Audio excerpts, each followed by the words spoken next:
자, 저도 여러분 퀴즈를 한번 내보도록 하겠습니다. 네. 원래는 제가 퀴즈를 낼 생각이 없었는데 퀴즈를 워낙 좋아하시는 것 같아가지고 자, 파미어의 감독은 누구일까요? 수영이 예원교회 목사님. 네, 너무 자신 있게 손을 들길래 저는 잘 아나보다. 네, 네, 네. 파미어의 감독 이름 알아요? 이름? 아무도 없어요? 목사님은 아닙니다. 목사님은 아니고요. 이름을 굳이 알 필요는 없어요. 근데 제가 이제 이 퀴즈를 낸 이유는 이 감독님이 밖에 가서 자기가 독실한 기독교인이라고 말을 하고 다녀요. 독실한 기독교인이라고 본인이 이야기를 하고 다니는데 만든 영화가 무당영화입니다. 그리고 배우들에게 그 여자 주인공 누구죠? 김고은. 김고은도 독실한 기독교인이라고 이야기를 해요. 그래서 캐스팅을 하고 배우들과 막 이야기하면서 기도 모임을 했다. 뭐 간증을 했다. 이런 이야기들이 막 들리는 거예요. 저는 파묘 이 영화를 아직 못 봤습니다. 아직 못 봐서 제가 뭐 영화의 내용에 대해서 이야기하고자 하는 게 아니고 이 영화를 만든 이 배경이 본인이 독실한 기독교인으로서 무언가를 하고 싶어 해요. 이 감독님이. 그런데 이 독실함의 기준이 어디냐라는 거예요. 이 영화 배우 최민식 씨가 그렇게 인터뷰를 했대요. 독실한 기독교인인 감독님께서 기독교인답지 않은 다양한 그런 이제 뭐 기독교인이다라고 하면은 우리는 유일하신 하나님, 오직 예수 그리스도 이게 우리 답이기 때문에 절대 타협이란 게 없거든요. 뭐 예를 들어서 불교도 믿고 무당도 믿고 성모 마리아도 믿고 알라도 믿고 이거는 종교 통합주의거든요. 이런 게 지금 굉장히 위험한 시대에 살고 있는데 그 유명한 배우가 이야기하면서 와, 저 감독님은 독실한 그리스도인에도 불구하고 종교에 대해서 편협하지 않다. 그래서 나는 그 부분이 되게 감탄이 되어서 내가 이 영화에 출연을 하기로 결심을 했다라는 인터뷰를 하는 거예요. 이분이 집사님입니다. 교회 집사님이고 모태신앙이래요. 그거에 대해서 굉장히 자부심을 가지고 있어요. 그런데 이분이 하는 이 영화에 대한 이 내용이 그리고 하고 있는 그것이 과연 그리스도인으로서 올바른 선한 영향력을 끼치고 있는가라는 것에 대해서 제가 여러분이랑 같이 이야기를 하고 싶은 거예요. 이 감독님의 이름 몰라도 됩니다. 목사님이 아니라는 것만 알고 있으면 돼요. 자, 성경으로 봅시다. 사도행전 13, 16, 19 뭐죠? 무속, 점술, 우상. 성경 한번 같이 찾아볼까요? 사도행전 13장 10절 말씀 우리 한번 같이 봅시다. 자, 성경책 우리 입구컷 했습니까? 성경책 안 들고 온 사람 입구컷 하기로 했는데 자, 성경 다 찾아봅시다. 사도행전 13장 10절 말씀. 자, 오늘 성경 계속 찾을 거니까 지금이라도 없는 친구는 저 비치용 성경이라도 가져와서 보세요. 사도행전 13장 10절의 말씀 우리 한 목소리로 같이 읽겠습니다. 이르되 모든 거짓과 악행이 가득한 자요 마귀의 자식이요 모든 의의 원수요 주의 바른 길을 굽게 하기를 그치지 아니하겠느냐. 바울이 이야기한 거예요. 지금 무속하는 사람들을 바울은 뭐라고 했느냐? 거짓과 악행이 가득한 자요 마귀의 자식이요 의의 원수라고 이야기를 했습니다. 그런데 이런 영화를 보면은 요즘 그런 거 많이 유행하죠. 귀신 나오는 영화. 도깨비 이후로 아주 많은 영화가 귀신에 대해서 참 좋게 많이 포장을 하고 있어요. 귀신이 귀엽고 너무나 착하고 알고 보니까 좋은 사연이 있었고 착한 귀신이고 그래서 그 귀신과 사랑에 빠지고 그런 이야기들이 너무나도 많이 나와요. 그런데 지금 이것에 대해서 사도 바울은 말씀으로 원수라고 했습니다. 마귀의 자식이라고 했어요. 딱 하나 또 자, 다음 봅시다. 16장 18절. 자, 사도행전 16장 18절의 말씀 우리 같이 읽겠습니다. 이같이 여러 날을 하는지라 바울이 심히 괴로워하여 돌이켜 그 귀신에게 이르되 예수 그리스도 이름으로 내가 내게 명령하노니 그에게서 나오라 하니 귀신이 즉시 나오니라. 자, 이 배경은 우리가 17절의 말씀을 굉장히 많이 인용을 합니다. 왜냐하면 17절의 말씀을 보면 귀신 들린 사람이 와가지고 이 사람들은 지극히 높으신 하나님의 종으로서 구원의 길을 너희에게 전하는 자다 라고 하는 거에 대해서 귀신들도 구원의 길을 전하는 전도자들을 안다 라는 의미에서 굉장히 많이 사용하는 구절이에요. 그런데 그 귀신 들린 사람에게 인정받는 게 여러분 뿌듯합니까? 그 귀신 들린 사람이 오면 그 귀신을 쫓아내는 거예요. 귀신은 우리가 나 귀신한테 칭찬받았어 라고 좋아할 만한 대상이 아니고 그 귀신을 결박하고 꺾어서 물리치는 것이, 그의 대가리를 깨는 것이 내 안에 예수 그리스도 있는 하나님의 자녀로서 마땅히 해야 되는 일이라는 거예요. 그런데 우리는 귀신에게 인정받았다. 그쵸? 여러분 좋아하잖아요. 무당 찾아갔는데 무당이 너의 이마에 십자가가 보인다 이러면은 뿌듯하고 나 진짜 그리스도인 맞구나. 내 안에 정말 예수님 계시는 거 맞구나. 나한테 확인해주면 더 기분 좋고. 그런데 이 귀신을 우리가 절대 함께 해서는 안 되는 존재입니다. 19장 13절 말씀 봅시다. 자, 사도행전 19장 13절의 말씀입니다. 자, 우리 같이 읽겠습니다. 이에 돌아다니며 마술하는 어떤 유대인들이 시험 삼아 악기 들린 자들에게 주 예수의 이름을 불러 말하되 내가 바울이 전파하는 예수를 의지하여 너희에게 명하노라 하더라. 자, 15절 말씀 볼까요? 악기가 대답하여 이르되 내가 예수도 알고 바울도 알거니와 너희는 누구냐 하며. 자, 무당을 통해서 귀신을 쫓아내려고 해요. 이상한 민속 신앙을 통해 가지고 귀신을 쫓아내려고 합니다. 그런데 귀신은 나는 예수도 알고 그리스도도 알고 바울도 아는데 너네는 누구냐 그래요. 지금 저는 이 분이 구원을 받았는지 받지 않았는지에 대해서는 알지 못합니다. 하지만 이 분이 하는 것은 지금 이 행동하고 있는 거예요. 진짜 예수 그리스도의 이름을 가지고 독실한 기독교인답게 그 마귀를 쫓아내고 그 우상 문화를 꺾어버리는 것이 독실한 기독교인이 마땅히 해야 하는 의무고 우리의 사명입니다. 그런데 이것을 포장해서 마치 우리가 이 문화도 포용해야 된다라고 이야기를 해요. 여러분, 듣기에는 참 좋아요. 듣기에는 좋고 목 넘김에 참 좋습니다. 받아들이기 좋아요. 여러분도 혹시 여러분 친구들과 그렇게 관계를 맺고 있을까 싶어가지고 이야기 드리는 거예요. 우리는 오직 예수 그리스도가 아니면 그 외에 모든 이방, 무속, 점술, 잡신들 다 싸그리 가짜입니다. 싸그리 다 헛된 것입니다. 자, 우리 말씀 하나 더 봅시다. 고린도전서 15장 17절 말씀.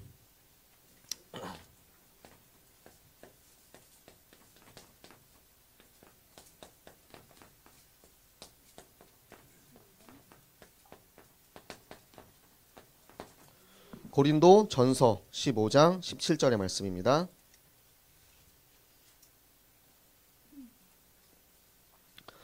고린도전서 15장 17절 우리 한 목소리로 같이 읽겠습니다.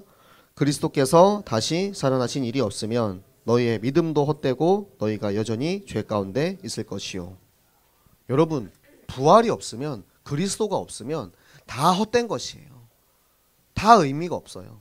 그런데 사람들은 포장하기 좋아해요. 나는 예수 믿지만 너의 믿음도 존중해.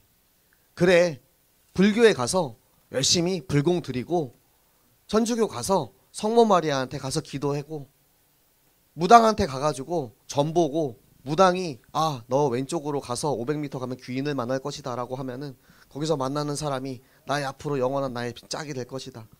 그런 이야기 믿고 따라가고 알라 신한테 가서 이슬람 문화에 가서 배우고 그런 것들을 다 용인하고 다 인정하고 다 통합하고 다 타협하고 그렇게 살면 그곳에는 예수 그리스도의 부활이 없기 때문에 완전히 다 헛된 것이라는 것입니다. 여러분 이거 정말 명심해야 돼요. 세상을 살아가기 위해서 타협하는 경우가 참 많이 생깁니다. 여러분의 나이 때 타협하기 시작하면 어른 되면 점점 심해져요. 만약에 여러분이 직장을 다니게 됐는데 직장 상사가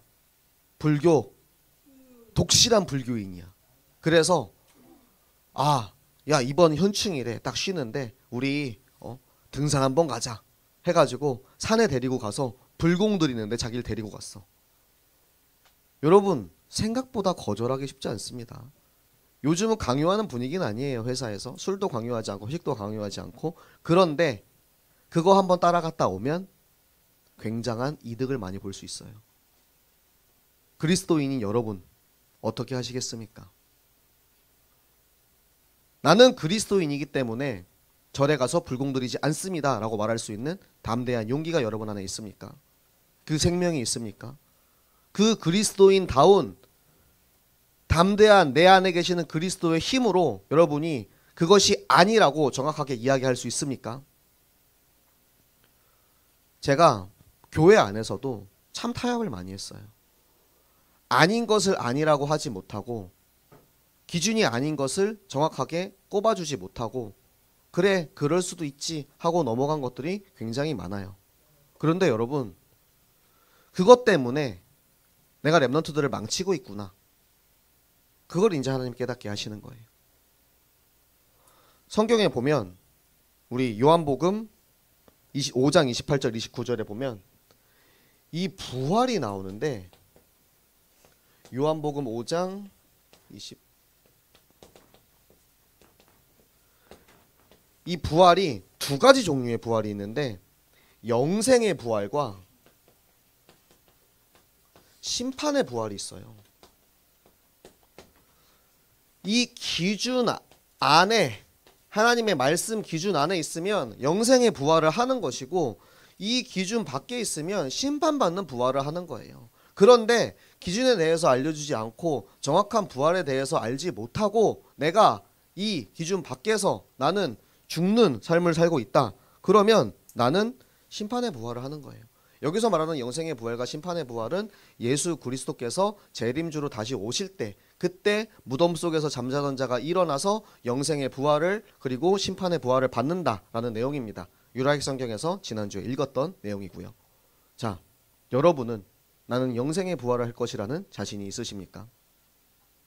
내가 그리스도인인데 렘넌트인데 사실은 내가 세상에 나가서 친구들이랑 같이 절도 가고 성당도 가고 무슬림 사원도 가고 세상도 섬기고 예수님보다 세상 더 사랑하면서 그렇게 살아놓고 나는 하나님 앞에서 당당하게 하나님 저는 영생의 부활을 받을 하나님 자녀 렘넌트입니다.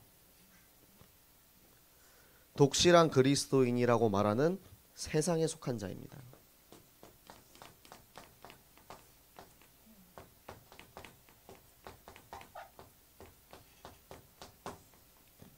여러분 그리스도인은 하나님께 속한 사람이에요. 하나님께 속한 자는 세상과 타협하지 않습니다.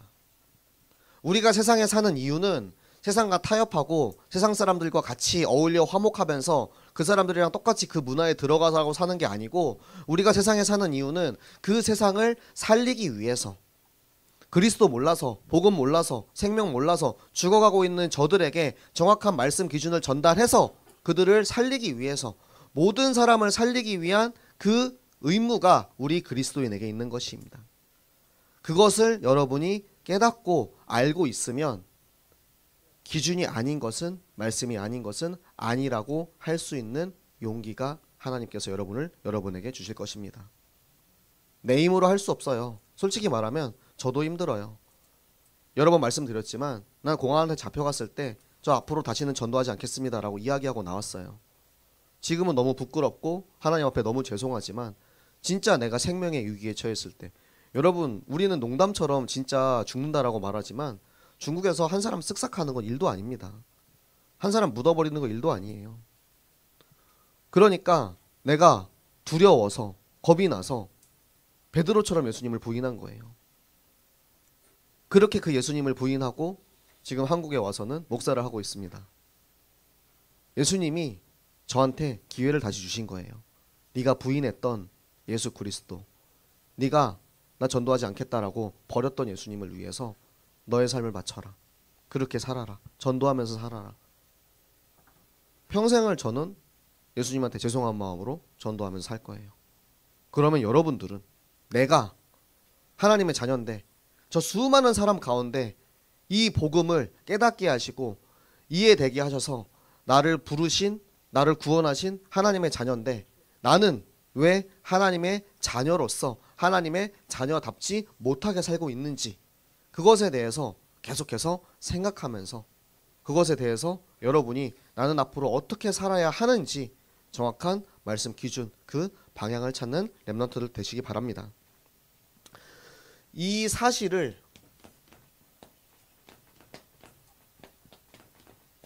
믿는 자,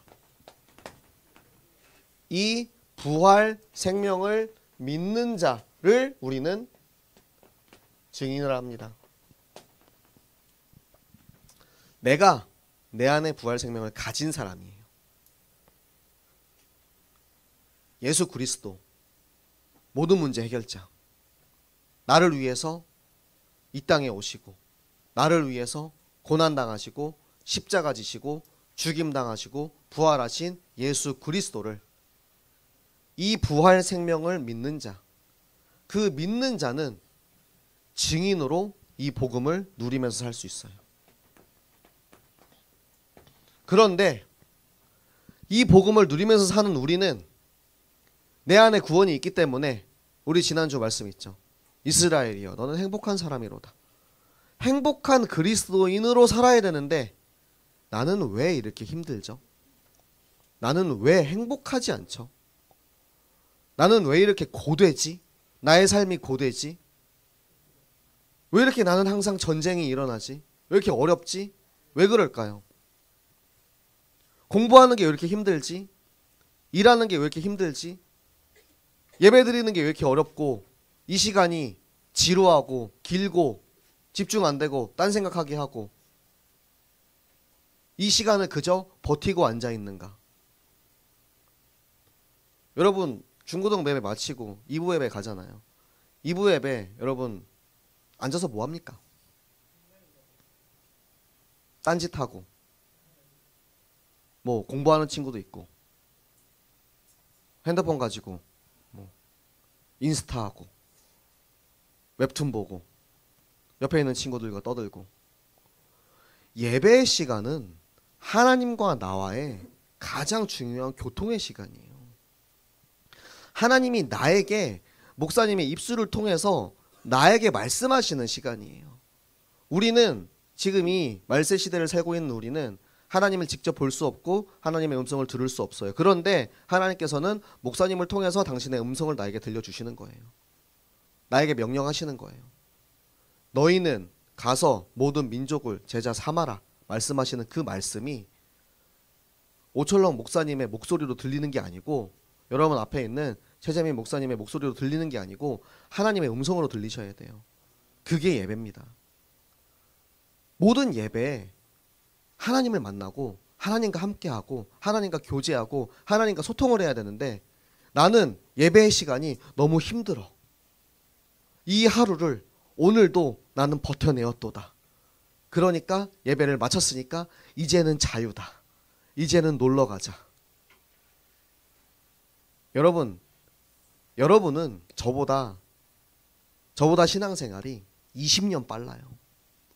제가 여러분 나이 때 이렇게 그리스도에 대해서 알지 못하고 내가 구원받은 하나님의 자녀, 내가 정말 내 안에 예수 그리스도 계시고 그런 거 전혀 몰랐어요.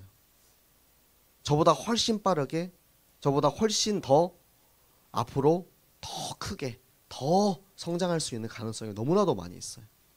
우리 렘넌트들이 제 나이가 됐을 때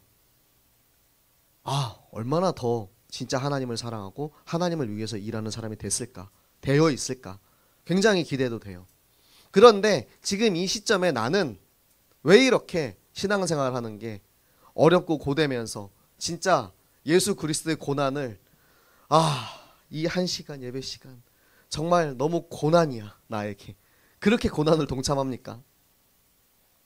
예수 그리스도의 고난에 동참하기 위해서 졸린 눈을 이상하게 예배 시간만 되면은 꿀잠이야 진짜. 내가 불면증이 있어. 사실은 불면증이 있어서 잠을 못 자는데 예배 시간만 되면은 너무 푹 자. 너무 행복해. 그런데 옆에서는 깨우겠다고 막 선생님 막 부모님 막 옆에 있는 막 친구들이 막 쿡쿡 찌르고 막 마이쮸도 주고 사탕 한번 먹어보라 하고 막 난리 납니다. 껌도 먹으라 하고 막 자기가 막 찔러가면서 막 버티고. 왜 이럴까? 우리는 말씀 속에 들어가야 돼요. 우리 성경 하나만 더 찾아봅시다. 갈라디아서 2장 20절 말씀. 갈라디아서 2장 20절. 자, 고린도전서 바로 뒤에 있습니다. 고린도 후서 뒤에 있죠.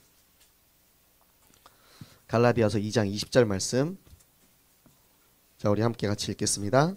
내가 그리스도와 함께 십자가에 못 박혔나니 그런즉 이제는 내가 사는 것이 아니요 오직 내 안에 그리스도께서 사시는 것이라. 이제 내가 육체 가운데 사는 것은 나를 사랑하사 나를 위하여 자기 자신을 버리신 하나님의 아들을 믿는 믿음 안에서 사는 것이라. 아멘. 이 안으로 들어가면 돼요. 이 안으로 들어가면 힘들지 않아요. 고되지 않아요. 행복한 그리스도인의 삶을 살 수 있어요. 그러면 내가 하는 모든 이 주일 예배가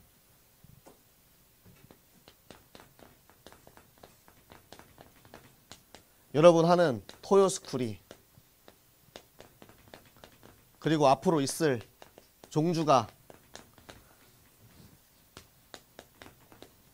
행복한 시간이 됩니다. 주일 예배가 행복하면 여러분의 인생이 행복해집니다.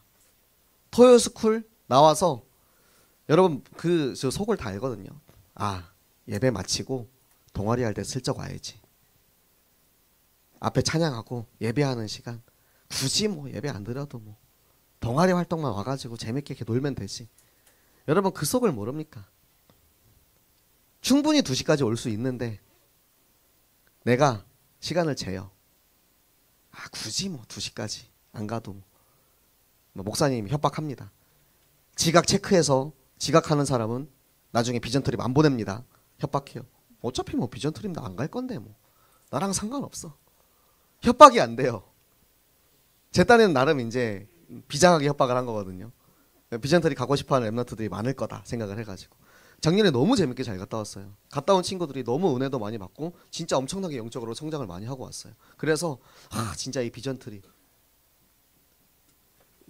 연초에 그래서 미리 광고했습니다. 추석 때 비전 트립 갑니다. 그 말은 뭐냐면 지금부터 저금하라는 거예요. 지금부터 저금하고 돈 모아서 내가 비전 트립 한번 갔다 오잖아요. 제 인생의 가장 큰 전환점이 되었던 순간이 첫 중국 단기 선교예요. 내가 중국에 가서 그 땅을 보는 그 순간 하나님께서 이 산지를 내게 주소서라는 그 어마어마한 대륙을 저한테 내 마음속에다가 이렇게 쏙 집어넣었다니까요. 그때부터 저희 신앙생활이 달라졌어요. 왜? 나의 땅끝이 있으니까. 내비게이션 목적지를 찍고 걸어가는 삶은 지치지 않아요. 왜? 목적지가 있으니까. 끝이 보이니까. 그런데 이게 없는 사람은 이걸 계속 찾아야 되니까 찾는데 자꾸 에너지를 소모를 하는 거예요. 여러분도 그렇잖아요.